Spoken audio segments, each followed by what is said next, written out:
Hola amigos, and welcome back to another episode of La Vida Verde podcast. I'm your host, Matthew Human, here at Finca Vida Verde. It's 2026. We made it through another year. Happy New Year to everybody. I'm very excited to have my guest this week, Gannon Geranio Castner.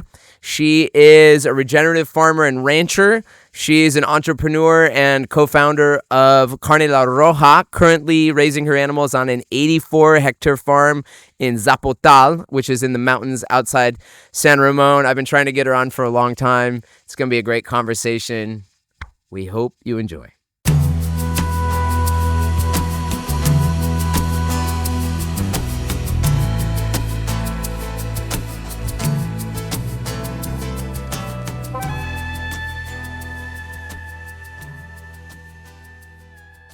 This episode of La Vida Verde podcast is brought to you by Maderal Properties, the Machuca Valley real estate specialists with deep roots in both the expat and local Costa Rican community.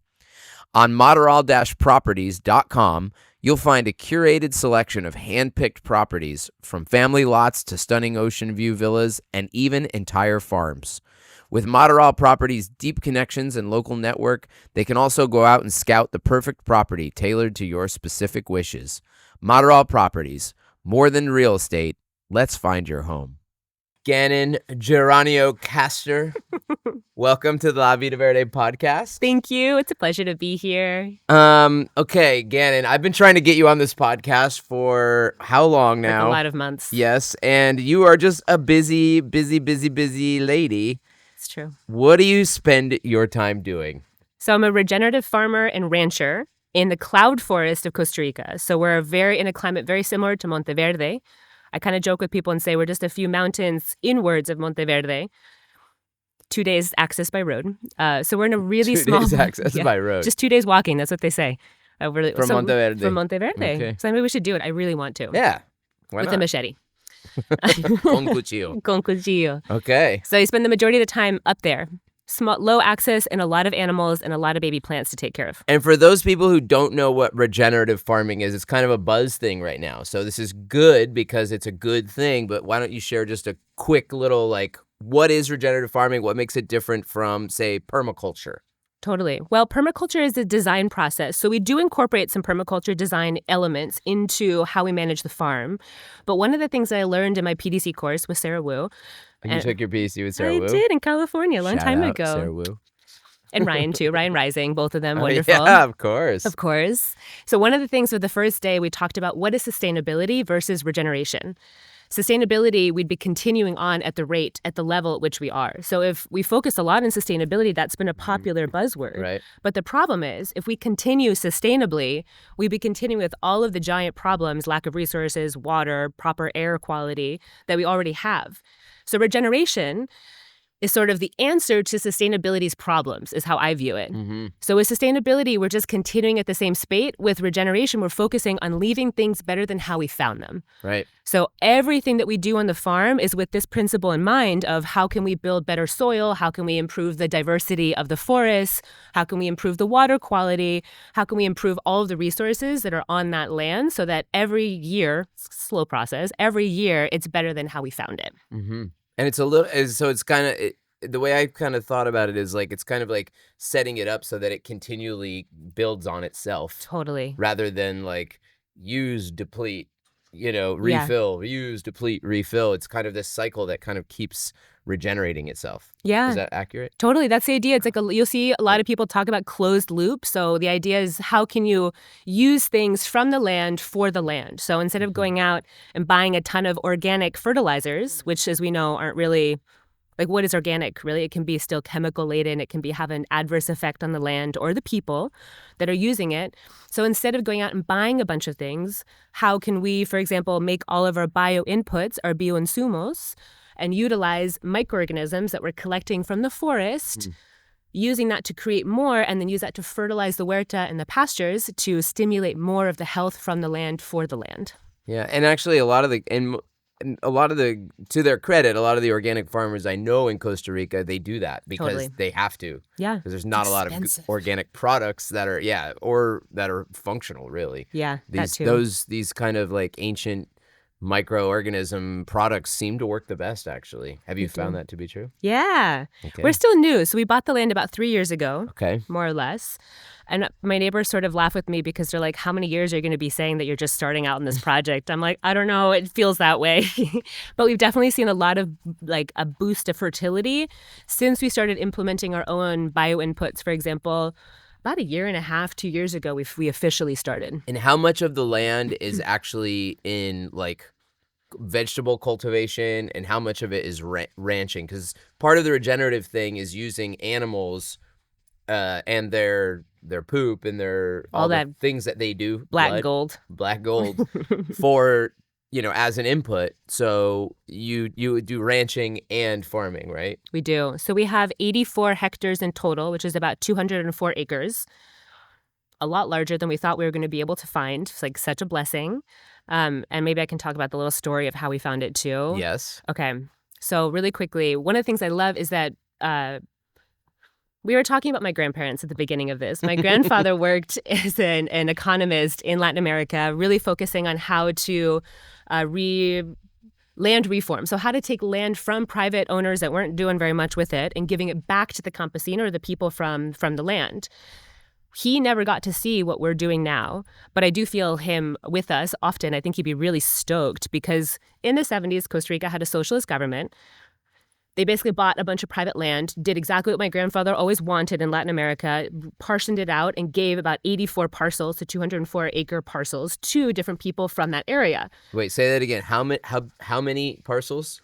84. I'm not sure actually how many there were. 84 hectares, yeah. Parcels to however many they had. To the people that I imagine were there that sort of qualified for something. This was in the 70s. It's in the 70s. Wow. I remember hearing this story. Somehow I thought it was so far back, but it's not that far back. Not far back. We're in 2026. I I'm know. like, my mom caught me this morning saying we're in 2016. I was like, yeah, we are right. Not in 2016. That's not where we are. Okay, so your grandfather was working on this, and he saw this happening in Costa Rica, and now you are the beneficiary. We are. And how did you end up with it? Facebook Marketplace. So how all socialist projects end. Obviously. In Facebook Marketplace. We were living in San Ramon 7 years ago. Myself, my mother, my best friend, her partner, all came together. Not even my now husband wasn't a part of the picture. We came together when I was living in Berkeley, California, and we're like, okay, we have this vision, we have this dream. How do we get there? And we spent maybe a year planning out, like, what do we want our governance structure to look like? How do we want to make decisions? Getting clear in our vision, getting clear in our goals and our values, all this important stuff that can really muck up businesses later on. Mm-hmm. That's good. You took the time. Social infrastructure is really important. Totally. And it's also never ending, which is we've also learned. Yeah. That's a whole other thing. And you only have 4 partners? Now, well, 5 now. Yeah, plus, then it keeps continuing growing. We have 26 here in Taco Oh, man, that sounds dreamy and also very challenging at the same time. Trust me, I know. Okay, so we came together. We did a lot of things. We ended up ultimately coming to Costa Rica. I was the first one in Costa Rica. I was working and volunteering on different organic farms, Cartago, Turrialba, Alajuela, just getting to know the lay of the land. Like, I had done different things with farming, but in a very different ecosystem. So we wanted to get to know. I also was sort of keeping feelers out for where we wanted to buy land. We knew we wanted outside of San Ramon. We really love the city, town, has like a university feel, a lot of culture, and the climate. We were always thinking 100 years in the future. How can we protect and take care of what we need right now to be able to have the resources well 100 years in the future? So we're thinking specifically water and air and our financial capacities, which are not infinite, for example. I started speaking with someone who was the only person selling organic spices in San Ramon. She invited us to go visit her and her husband. My then boyfriend, now husband, was with me at this point, like part of the project. He's a natural resource manager, Tico, so he has a strong lay of the land. We got to know these people. We fell in love with where they were, and it was very expensive. And the person that we met through this farmer's market, had a family property in Zapotal. John, my husband, had never heard of Zapotal, which is like kind of rare for him. So we were really intrigued. We kept trying to visit. It was September, rainy season. We couldn't go, kept falling through. And one day we're just like, we're sick of this. John went on Facebook Marketplace, found this property. At 5 a.m. the next day, we were on the road to go visit it. Oh, man. And that's sort of how it worked. All right. My mom was with us. We didn't even make it to the actual farm. She didn't make it to the actual farm because it's a pretty gnarly road to get there. But that's how it is. That's how we got it. Okay, and so you have, how much of that is in farming and how much of it is ranching? So 84 acres. 84 hectares. Which about is half of it, 204 acres. about 204 acres, right? About half of that's primary forest, which we don't plan on turning into farmland or pasture land. Right. It's just Zone 4. Zone 4. Yeah. We have 3 to 5 springs depending on the time of year. So we're obviously, entering the forest, taking care of it, cleaning the springs, trying to do the best we can by that. And there's some more forestation sort of projects that we're going to be doing in the next few years. With the other half of that, we have about 2 hectares that we've planted out in a food forest. 2 hectares. Which is... It's a lot of land. It's a lot of land. It's a lot of care. And you say food forest, so you mean like all levels of canopy, like from fruit trees to... baby bushes and tiny plants and everything. We practice syntropic agroforestry. Syntropic, which is agro-intensive. It's like very close together. Totally. You did 2 hectares of that? Yeah. Wow. Yeah. Shout out to my husband, who's kind of a crazy person in a great way. I was like, we want to do... came into the garden one day, the farm, the huerta, and we were like, oh, you're opening up more. Okay, let's go. So it was like, what was it, regenerated a little bit by then? Like a little bit forested at that point? Actually, no. We found it and it was all grass.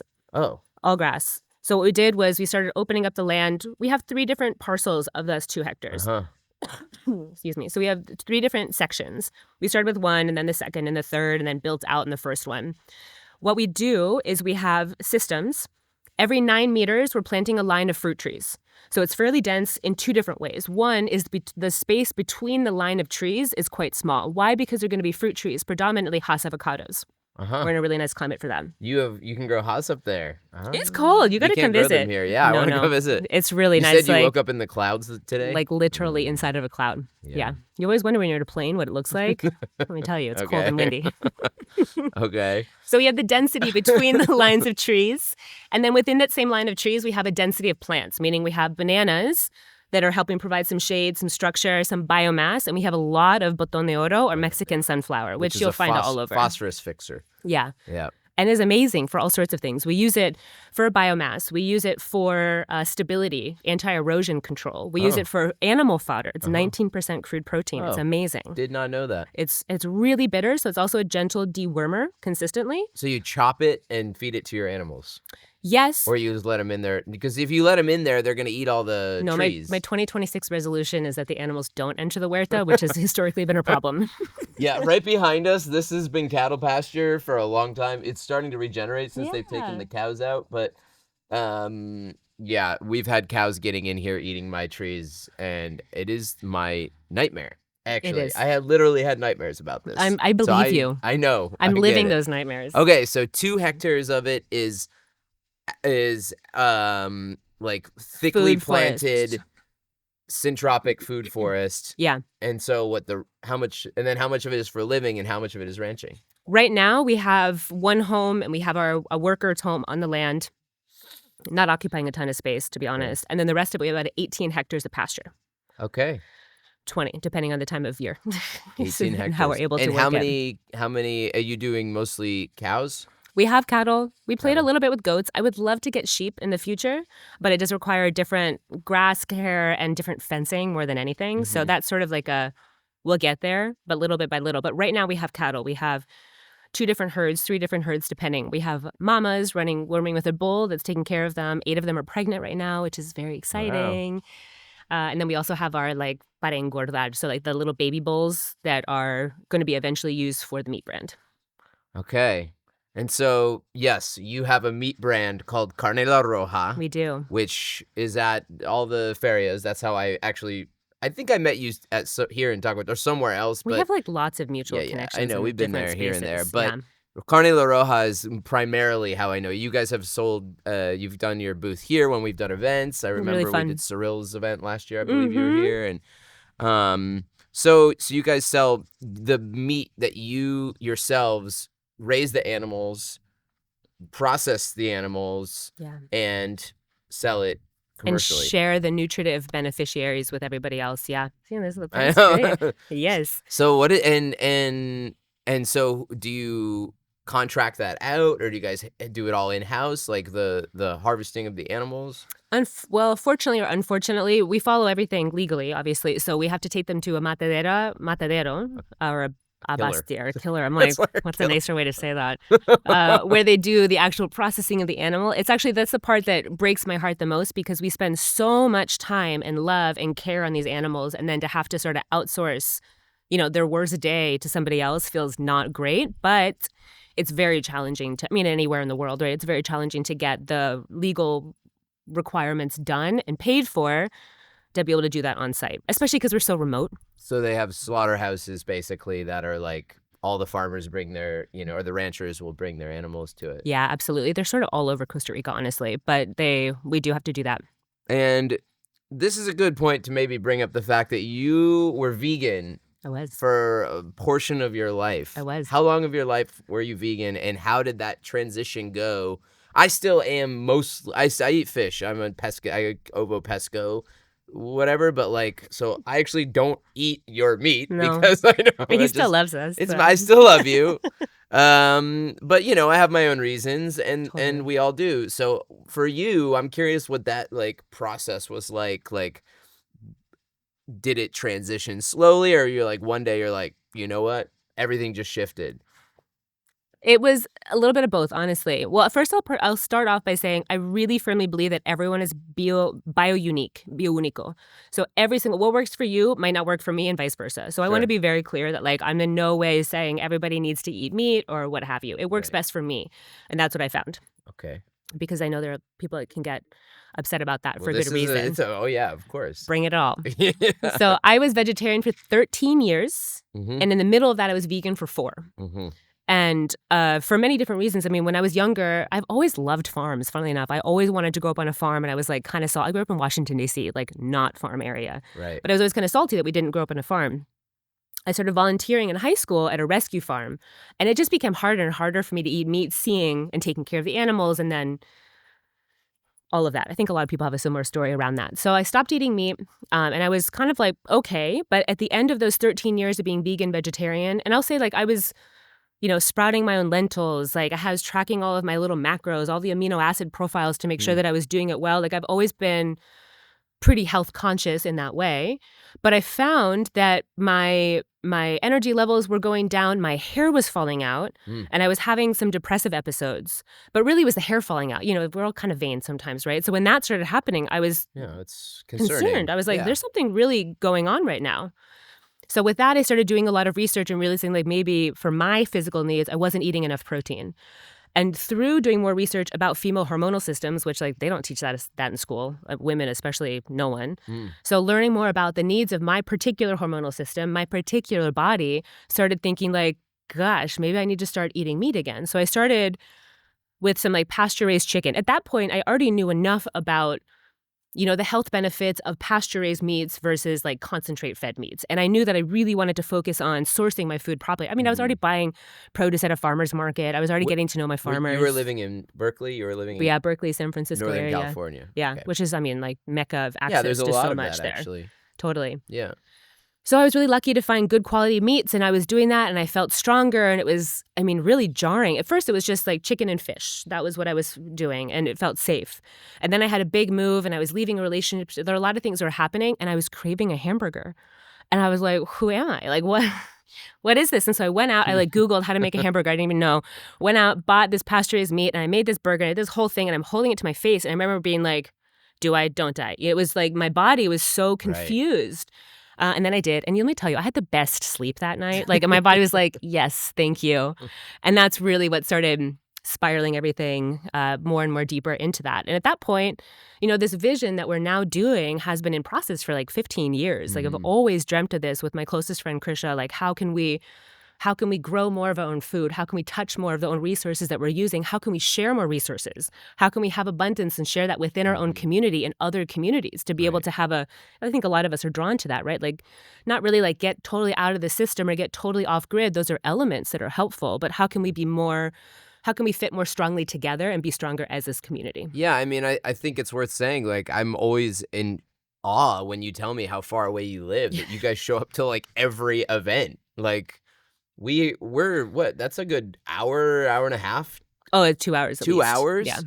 And you guys are at every farmer's market in the valley, like, you know, I see Krisha Ecstatic Dance. I'm like, you know, it's, geez, man, that's a long drive. It is. But if you ever need to crash, you guys, we I'll can, pick you up on that, yeah, honestly. we can do this. It's amazing. Well, thank you for sharing that story. I find that, Yeah. like, really fascinating.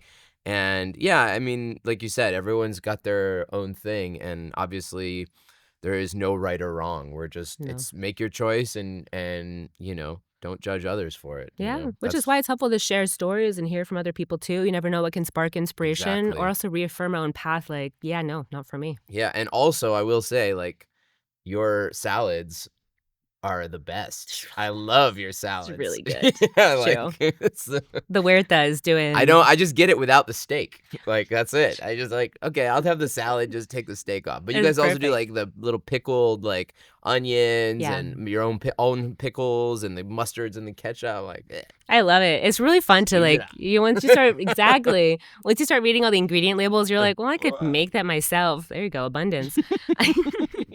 I can make that myself. And so now it's been really fun to see what more and more we can kind of work with the land and dance with the abundance that we have and see how that can be made into something that we can share. That's amazing. Here for it.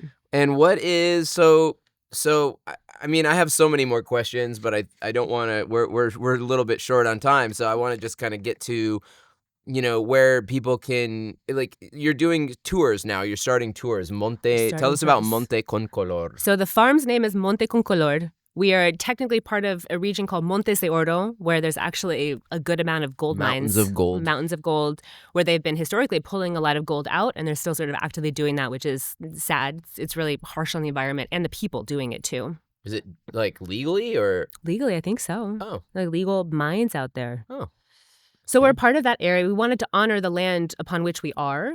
And then con color is with color or colorful. And, you know, that's always been a big part of what we want to do is bringing color to everything, sort of changing the narrative a little bit, showing people what might be possible more than they thought.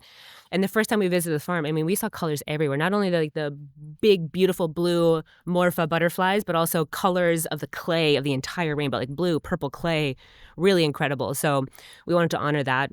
We also wanted to honor that one of our neighbors is the puma con color, which is the mountain lion that lives on the land. And we also have a black panther that lives on the land. Mm-hmm. Wow. So, yeah, Wow. I know. When did we get to see them? Hopefully. We actually have Okay. set up some trail cameras and have captured a good amount. We captured a puma, like trail cameras, meaning like secret cameras that hide in the woods that have, Yeah. that activate Yeah. motion sensor, Yeah. Would a black panther show up. not be a jaguar? Are they not the same? It's a melanated jaguar. Uh-huh. So it's technically, I believe in the jaguar family, but it's Yeah. melanated, so it's black, but it still has the black spots. It's Yeah. really, I mean, like if you look at photos, they're incredibly beautiful. Incredibly beautiful. We have a Wow. bunch of like the whole variety of small cats, big cats. Amazing. Yeah, you have Kind of life 100 out there. You said you have like 100 acres of, like, Yeah, of- just forest. yeah.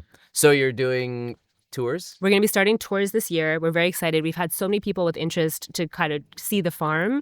And now that we're in summer, the roads are much more easily accessible to get there, that we've been opening up the farm to starting tours. We have two different options right now. One is a regenerative farm tour. So it's amazing for families that are, or people that are interested in what we're doing, that might want to learn more, that might want to get to know more intimately what we're doing and see the processes in action. I love sharing the details of what we're doing. You know, whether it be like how we're using the boton de oro for soil or how we're turning that into something that can mimic the like actual concentrate animal feed just by using our own fermentation in-house. So there's a lot of different things that we can share. That's Amazing. one. The other is an 8-kilometer tour, like a hiking trail that we've set out in the forest. So if people want to go and experience the cloud forest, we have an 8-kilometer trail that's all marked out with a bilingual guide that will make sure no one gets lost and everyone is safe and that everyone enjoys their time. So those are the two tours that we're starting out this year. Awesome. Mm-hmm. And to get there from the Machuca Valley, what's the best route? What do you suggest? Go up through Miramar. So head up by Esparza, head up on the one Yep. north towards Liberia, and then from Miramar, you really at that point only have about 5 kilometers of like a non-pavement road. Oh, okay.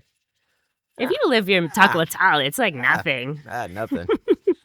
And where can people get a hold of you, find you? What's the best way for people to access they want to make an order? I mean, I recommend, like I said, if you eat meat, like, get it from people that you know. Know your like rancher. who they're raising their, who's raising their own animals, and they know what's going in. Because there's here in Costa Rica, it's not so bad because, feedlots aren't a thing. Obviously, in the United States, it's a much bigger issue where there's feedlots. Here it's not great, though. Let me tell you, when I first found out about how they're feeding concentrate to pigs and then feeding the pig poop to cows and then feeding the cow poop, like, it's really, I mean, it's not. There are a lot of animals that are eating things that they should not be eating. Just like digestively, they don't have the capacity to digest that. Yeah, for those of you who don't know, concentrate is like what you would consider like store-bought food. It's soy, it's corn, it's things they're not really designed to eat, but pelletized, and like they add all kinds of crap in there that it's horrible. It's not an ideal situation. No, and it's basically like eating a ton of canola oil for the animals. Like the nutrients that come out of them, eating in the meat, the milk, the eggs, whatever it might be, are filled with like omega-9s as opposed to the omega-3s that we really want to have more of for a balanced diet. Okay. So where can people find Carne La Roja? Besides like an upe into the mountaintop. You can find us on Instagram at Monte con Color. You can also find us at Carne La Roja, both on Instagram. And very soon, if not already, we will have a website, which is monteconcolor.org. Okay. All the spaces you can find us. We'll have all that here on the screen for you to check it out if you're watching this on YouTube, to see our lovely Gannon from Carne La Roja. Thank you so much. Thank you. So you're so well spoken. I really I hardly had to say anything. Like, you go, girl. I am a good hablada. Yeah. Well, I'm glad we finally got this done. Yeah, me too. Thank you, Gannon. This is La Vida Verde podcast. I'm your host, Matthew Human. We're back to releasing episodes. This is our first episode of 2026. Amazing. Hallelujah. Mm-hmm. And you can find us online at YouTube, La Vida Verde podcast. We're on Instagram, Finca Vida Verde CR. We're on Facebook, Finca Vida Verde. We have our website, fincavitaverde.com.